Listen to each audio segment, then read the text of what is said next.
Hi everybody, welcome to Chapter 7 of Money in Schools. We're going to speak a little bit about the instructional planning strategy that's used related to our school system. As normal, I provide you with the chapter drivers. We're going to talk about each one of these. The great thing about this chapter is all of you have had all of these conversations in your other classes. Even if you're going just for alternative certification or you're taking this as a professional development class, you know about instructional planning.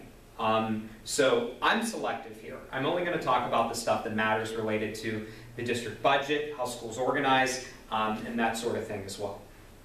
So I'm going to highlight this, but I'm not going to expand upon it unless it's something that's specific for building level management. If it is, great. If it's not, I'm not worried about it. So you will only be successful with instructional planning if you have experts who hire the right people. Related to my research again, the most important decision that a building principal makes is they hire the correct staff. That's everything. So if you have people that understand teaching and learning, that's going to improve your instruction. Good plans help support it. And good instructions have to have formal missions with measurable goal statements. And that's a big idea, and that's very important. So the district mission and goals should be on the school district's website, and your statement should relate to it. The district should write their goal statement in terms of instruction. We've seen a lot that have these ideas of 21st century learning skills, citizenship. I find a good mission statement and a good vision statement is one that is actually focused on instruction. What are we doing in our school building to improve the quality of instruction that a child is receiving? So the school mission has to link to the district mission. That is also a no-brainer. It has to have elements of it in it, and it has to relate to the plan that was established from the district level. So organizational theory and education, I'm passionate about, it's important, and it looks kind of at the instructional options around schools.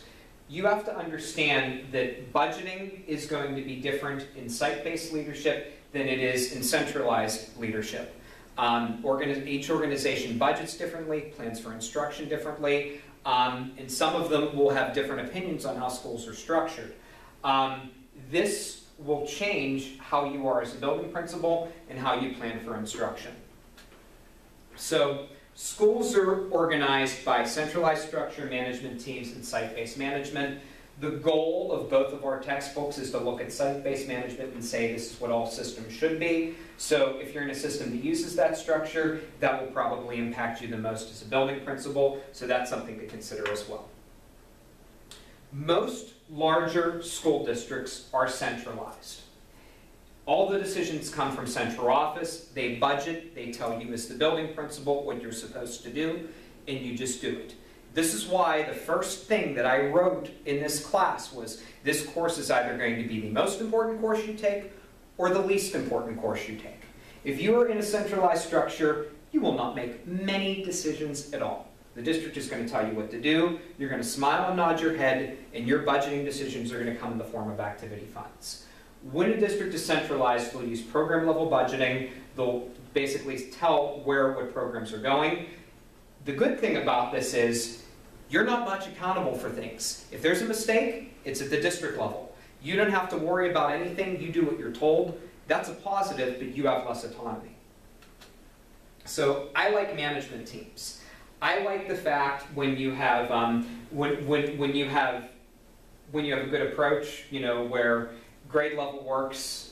Bigger elementary schools get more money. High schools will always get more than the middle and elementary schools, and building principals do get input on expenditures. So the principals all meet together, they centralize, the bigger schools get more money. I like this approach because it's fair and equitable, and the bigger you are, the more you get. So site-based management, the purpose of our book is to convince you to go to site-based management. The purpose of the Principal's Guide to School Budgeting is to convince you to go to site-based management. We're going to talk a lot about this. If you do it correctly, you have the principal, a representative of the teaching staff, a building staff representative, a parent, and a community member. They work together, they manage the building, and I'll give you some considerations that are presented in our textbook related to this. So you can obviously read this on your own. We're going to talk about this later on in the course, but these are the big ideas for site-based management districts.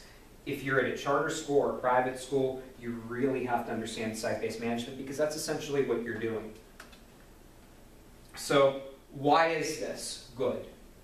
Site-based management is good because the people in the building make the decisions.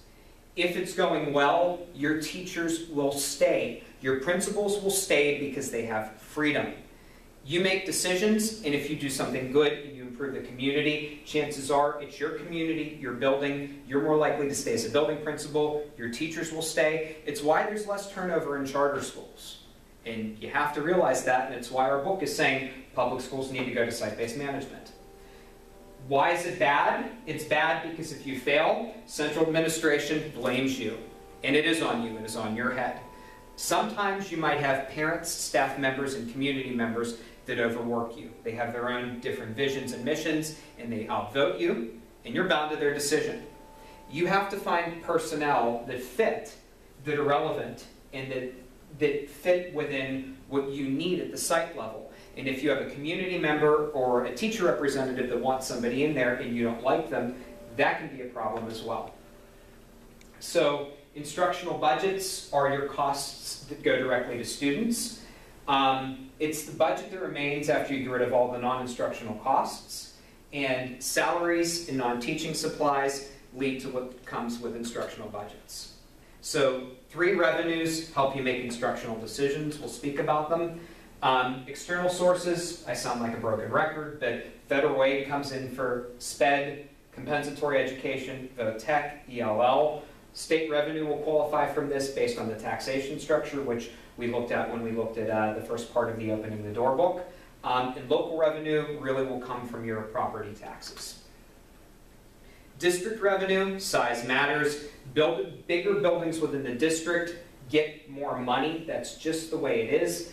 The district can distribute any way they want, but the bigger the building, the bigger the money, and it might not be equality, but that's normally what happens in this environment.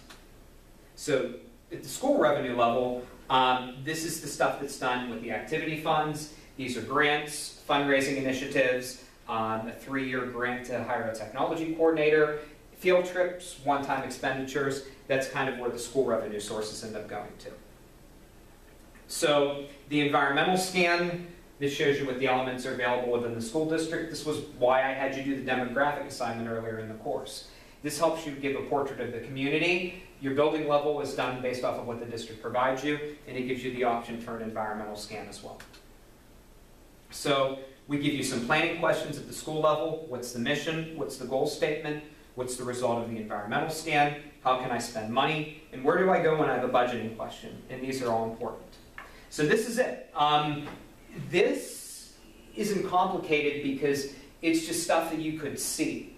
My opinion is you're going to kind of be faced with all these in your first principalship, and they're going to train you on this anyway, and the district's going to tell you what to do. Chapter 8 is more important because it's budgeting for student activities, and that's the most important concept in this class. If you have any questions related to this, let me know, but like I said, this is not that important or critical of a chapter. It's just basically an overview. Thank you very much.